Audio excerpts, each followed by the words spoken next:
Halton News right here on your TV. It's Monday, October 26th, and I'm Jessica Kading. Taking a look at today's COVID-19 numbers, there were 18 new cases reported in our region, bringing the total number of active cases to 247. 81 of those cases are in Burlington, over half of which are due to a large outbreak at Tansley Woods Retirement Home and Long-Term Care Home, where there are a combined total of 46 cases. Oakville is reporting 104 current COVID-19 cases, including 27 at Chartwell Waterford Long-Term Care Home. Milton has 43 active cases, and Halton Hills has 19, 15 of which are in the memory care unit of Amica Georgetown Retirement Home. There are currently 17 people being treated for COVID-19 in our local hospitals, 4 at Joseph Brant, 6 at Oakville Trafalgar, 5 at Milton District, and 2 at Georgetown Hospital. There were 2 separate letters sent from representatives of the Halton region to the provincial government, urging that Halton not be rolled back into a modified stage 2 in the same way that Toronto, York, Ottawa, and Peel region has been. All 4 Halton mayors, together with Halton Regional Chair Gary Carr, sent an open letter to Ontario Premier Doug Ford calling for a targeted approach backed by conclusive data. They want to know which sectors are seeing increased infection rates rather than having a full closure across the region.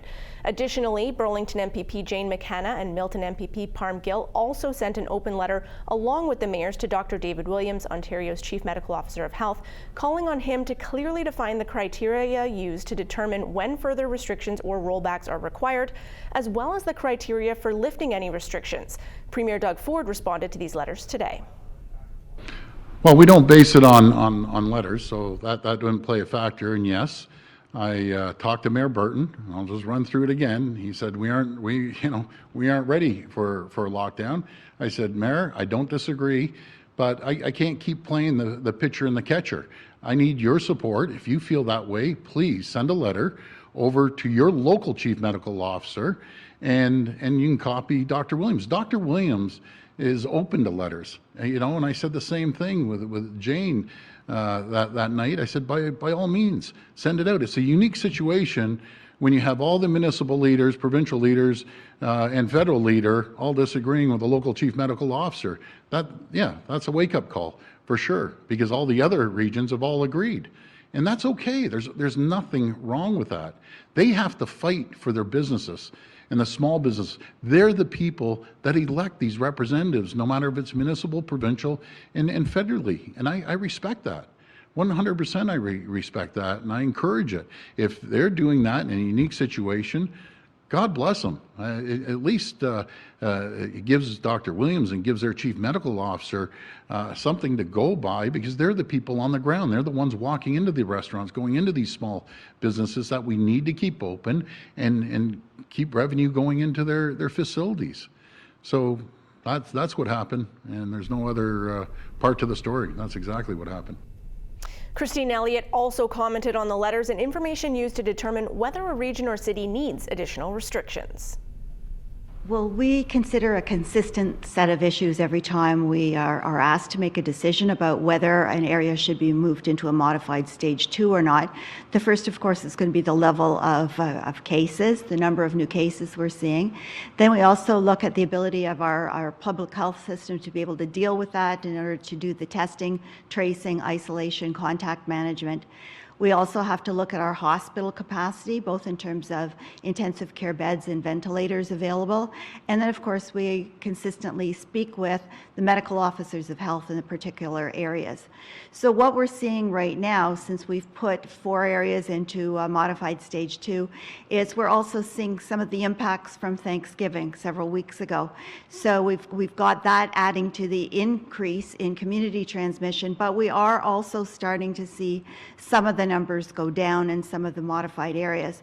But because of the impacts of Thanksgiving, we're not seeing that happen quite as quickly as we'd like to, but the numbers in some areas are starting to come down. For further clarification, we asked Ontario Chief Medical Officer of Health, Dr. David Williams, if there are measures and thresholds he can share that they go by to determine when a region will go into a modified stage 2, and also guidelines that help them decide when restrictions can be lifted. Dr. Williams says there is not a one-size-fits-all formula. There is a variety of metrics that we do use.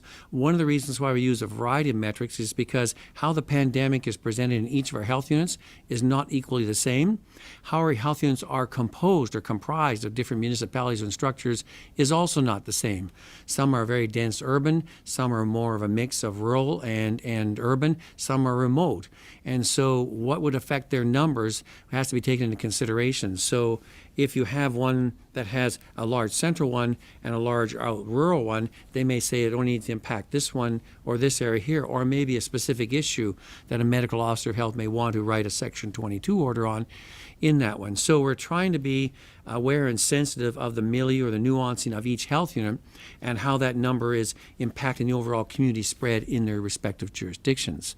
So if there was a clear-cut formula, it may apply in some cases, but I'm sure some would say that was not an appropriate application in our setting because our setting is different because of A, B, C, or D, and those would be relevant and important aspects if we listen to the input of the local medical officer of health and their interpretation of how it's impacting each of their respective communities and subsections within their health unit, which is a geographical area, as you may, which is comprised of various number of sizes of communities as well as rural areas as well. And of course, they are adjacent to other ones, and they are impacted by what their peers to their north, south, east, or west is having on them. So it is complicated if we're going to be flexible and adjustable and seeing the needs of the local area and being responsive in that way.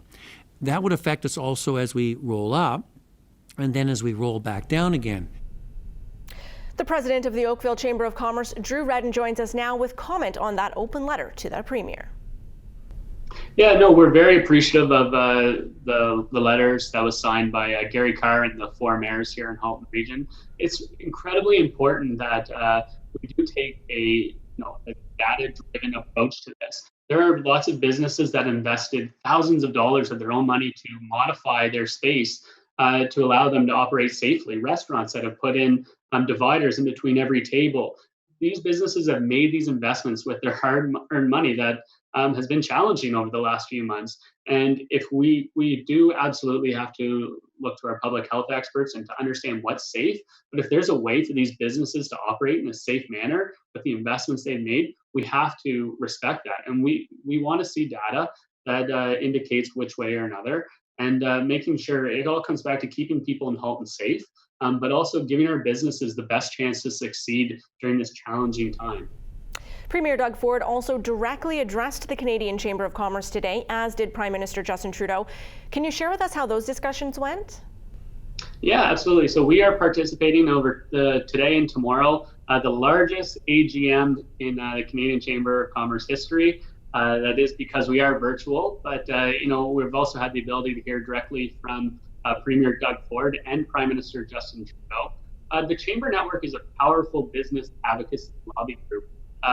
Chambers make up business groups in towns, cities, and counties across the country, and all coming together with that common voice to advocate on behalf of business. It's advocacy we do locally, but when we come together as a chamber network across the country, that voice is that much more powerful. And to have Premier Ford and Prime Minister Trudeau take questions from Karen Beattie, the Canadian Chamber of Commerce President and CEO, it was a chance for us to put our concerns that we're hearing from the business community to our national and provincial leaders. And it's a really important process and something we take seriously. And what specifically did the Oakville Chamber ask or address with the Premier today? Specifically from the Halton Region Chamber of Commerce, we are all united in our advocacy for small business.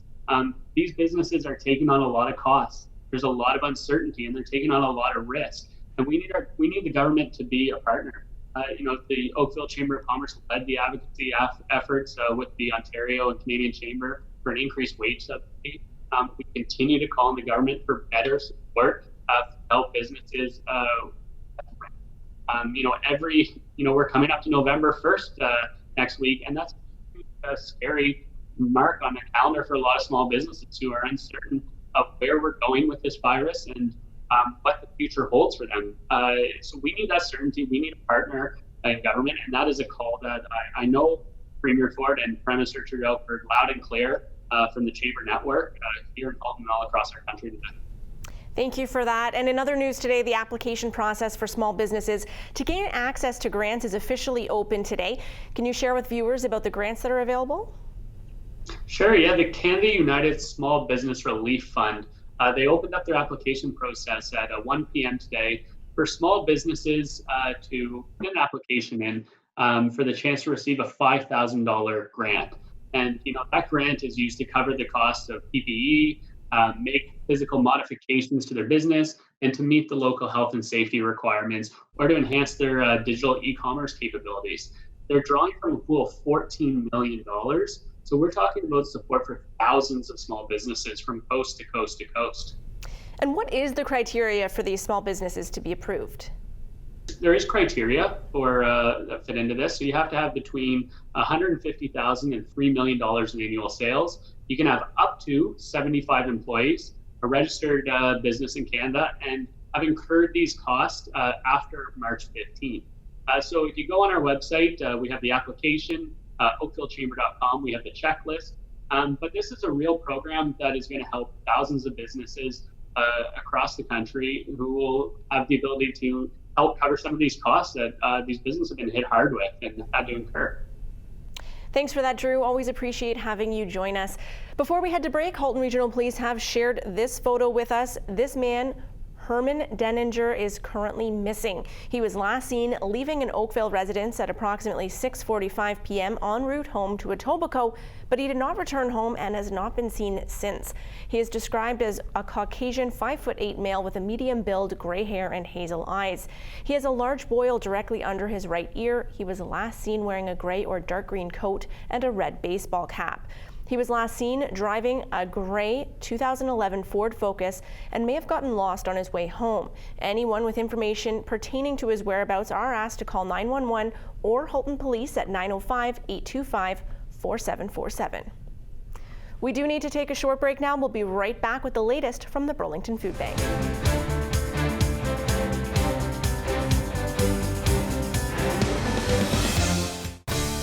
Welcome back to Halton News right here on your TV. We have now the Burlington Food Bank, who continues to serve the needs of those in our community.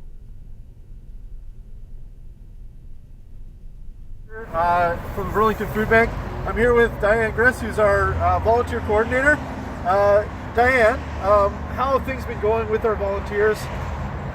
Bringing on a couple of extra volunteers because we are getting a little bit busy. I have an awesome story from one of our more recent clients that we just signed on. So we had a tough time getting a hold of her because she was at work. So I finally spoke with her at work, and we arranged the delivery to her son accepted the delivery. So when she got home from work, she said, "I'd like to thank you so much for all the food. I was at work and my son got it for me, and when I came home I found so much food. Seeing the happiness on his face made me really happy. There are no words to thank you for that. God bless you all." So that's really heartwarming to see these kinds of messages that we can share with our team, and that they can realize how we are affecting clients in Burlington. So we just wanted to thank everyone out there for your continued support. And we really want to put a focus on our volunteers who've done just a tremendous job, whether it be the volunteers who are packing hampers or helping with the distribution, and especially those who are out delivering for us.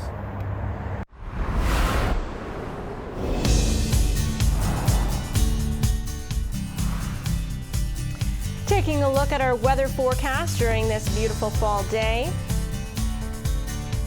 We're looking at a 40% chance of rain showers tomorrow, otherwise cloudy skies. That sunshine will return for Wednesday, up to 10 degrees. That's double digits that we won't see again until Saturday. Chance of rain returns on Thursday, cloud cover expected. We're going cloud, sun all throughout the week. Back up to 10 degrees on Saturday, mix of sun and cloud expected there.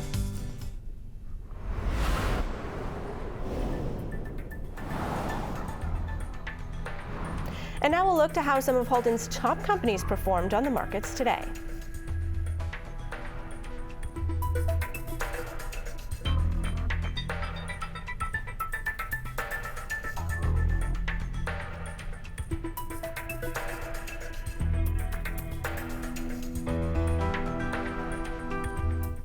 We'll be right back with a story introducing you to the Sikh Motorcycle Club after the break.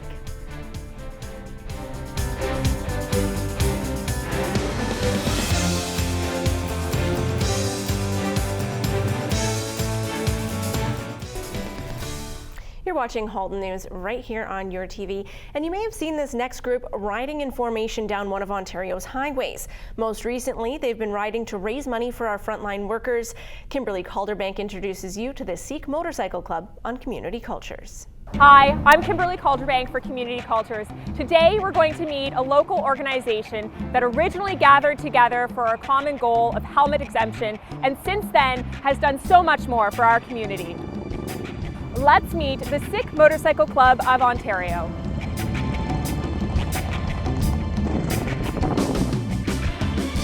Jagdeep, can you tell me a little bit about the mission and vision of the Sikh Motorcycle Club? So, the Motorcycle Club of Ontario has a prefix to the name, the Sikh, which literally means a student or a lifelong learner. The value system that is imparted to us with that school of thought or school of faith really is about outreach, being more than just raising our families and just living our lives. The humanity part of it is one aspect, but we always try to go beyond. Put the others first, put ourselves secondary. Motorcycle part is a conversation starter. So we use that to attract attention, we use that to start the dialogue, and then morph that into some sort of a community engagement task where we can benefit the society at large.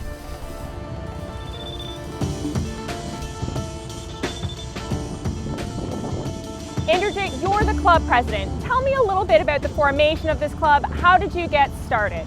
We started a club in 2013. At that time, we were just lobbying with the government and insisting them to, on the ground of British Columbia and Manitoba, Sikhs should be granted helmet exemption in Ontario. And then, in 2016, we started adding members. We make sure we give a good leadership and a good people who have a character, and that way we can stick on our mission and vision. When we are outside on the road, anywhere, working for the Canadian community, that way we can educate them our Sikh religion also. Okay, in old days, people just stay away from us because of our different shape, because of turban. That way, people are coming to know us. They are coming to know to the Sikh community, and that's what we are doing.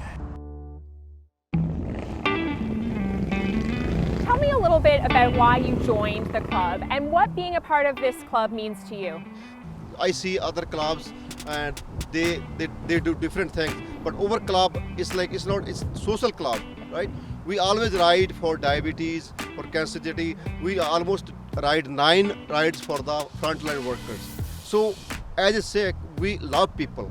So we work for the community. If anywhere someone need, we will be there, right? So in the World War I, World War II, we fight for the country with the turban on. So we love country, so we work for the country, we love it.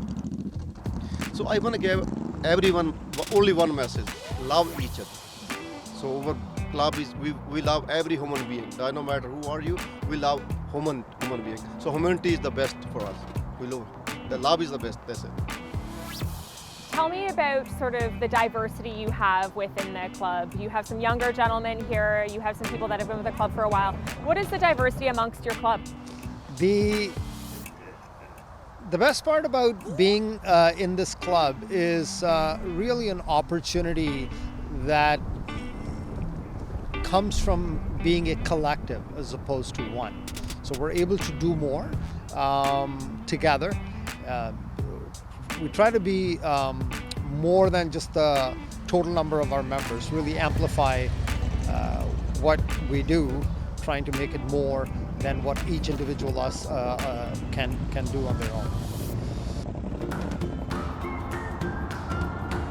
What I love about this story is how you can see that they have gathered together, achieved their goal, and loved the fellowship that they were getting from this club so much that they continued along and ultimately are giving back to the community around them. Talk about fellowship coming together. While we did feature the Burlington Food Bank earlier, there are other food banks in our community that need your support as well, including 3 in Oakville: the Fair Share Food Bank, Kerr Street Mission, and the Salvation Army. Please visit their respective websites to see what they are in greatest need of during this time. The Zonta Club of Oakville is having a Halloween fundraiser. For those of you who like to buy in bulk, you can choose from a lovely section of beautiful wines, knowing that 10% of your purchase price will support local women's organizations such as Savis, Home Sweet Hope, and Halton Women's Place. The exclusive Zonta box will have a variety of Italian, red, and wine bottles sent to your home with free shipping within 3 to 5 business days. Go to corvestwines.com to order. I'd like to take this opportunity to thank you for tuning into Halton News right here on your TV. We will be back with another live edition tomorrow night, live at 5. Until then, I invite you to connect with us on social media. You can find us on Facebook, Twitter, and Instagram by going to Your TV Halton. You can also connect with us via email. Please email us at haltonnews@cogeco.com. Feel free to send us any comments, questions, or story ideas you have. And if you'd like to see even more content, please visit us online at yourtv.tv. For Halton News, I'm Jessica Kading.